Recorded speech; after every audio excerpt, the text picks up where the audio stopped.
this is the year of the union. And you know what? It's a good thing. I want to give a little bit of this piece from, what's her name? Katie. It's important just for you to see what is happening with regards to unions and why. Check this out, then we'll take it on the other side. This feels like a real moment for organized labor. You have the WGA and SAG-AFTRA who are currently on strike. Port workers were on strike for a time. UPS came close to a strike. So did rail workers and air traffic controllers. Starbucks shops are unionizing. Amazon warehouses are unionizing. What is happening and why right now?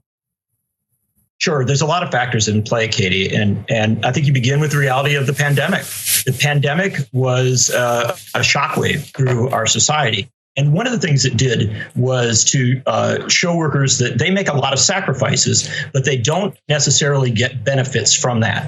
And so I think the pandemic has unleashed a lot of labor activity in this country. But with the UAW, I think it's important to understand that this goes back much further.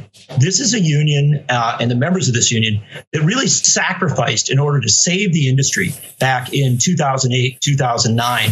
And there's been a lot of internal education. These people know what they gave up. And so as the worker that was interviewed there said, they're not just talking about wages. They're talking about a lot of other issues, including issues related to the long-term future of their industry. There are real concerns about how the industry is changing with not just trade policy, but the introduction of electric vehicles and things of that nature. And so basically what they're demanding is a place at the table that allows them to have a real role in defining the future of an industry where they work and it has a huge impact on their communities. Well, I think what you're really hitting the head on the nail, or the nail on the head there, when it comes to what happened 15 years ago, that the big three automakers were in dire straits. They were on the verge of bankruptcy. They opened their books to the union leaders and they said, see, look, it's bad. Help us. And the union leaders said, okay, we will. And they made huge concessions. They gave back a lot of their benefit package. So they gave back pensions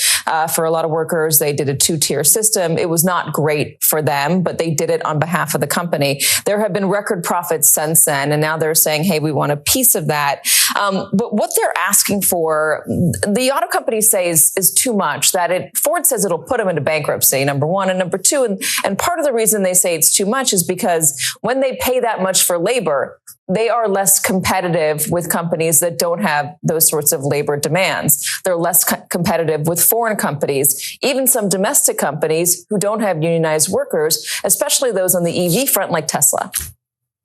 Yeah, look, all of these things come into play, but here's the bottom line. These corporations have reported tens of billions of dollars in profits. They are making immense amounts of money for their CEOs and for their stockholders. That's a part of being a business. You understand that in the American dynamic. But what the workers are saying is they keep being told that there's never enough money for them. So when they were asked to sacrifice, of course, they sacrificed. As we've gone through all these years, when you went through COVID and all the challenges related to that, they sacrificed. Now you're at a point, record profits this year for these three companies, and they're still being told, well, we just don't have the money for you. But how long are those record profits going to last? I mean, I guess they have had a lot of record profits. Their argument, and not taking anyone's side here, but their argument is, hey, listen, we're not entirely sure that it's going to continue to be this rich for an extended future. Look, I mean, this is always the challenge in any labor negotiation. I've covered labor negotiations for a very, very long time. The company always cries poverty and says, if you push too hard, we're going to go out of business or something like that.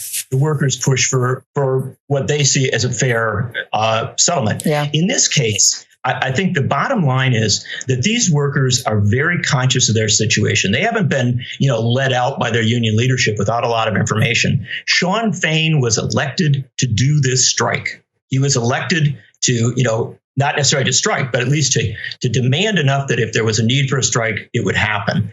And so if you understand it in that context, there's a lot of support from these workers for this struggle. And as the negotiations go forward, I think there's going to be a lot of pressure on the companies to find ways to give at least significantly more than what they've given so far. Absolutely. So these guys have worked hard. They made the sacrifices for the corporations. They are the ones who make the money. And we have to start at some point ensuring that workers are stakeholders. Better, workers are the largest stakeholders next to the customer. And investors, the capital class, are simply the ones who make a few dollars on the backs of everybody else. Passive income. That is what passive income is. So we have to redefine all that we have learned about how an economy is supposed to run. We've learned that an economy has the capital class on the top. By definition, it does not have to be that way.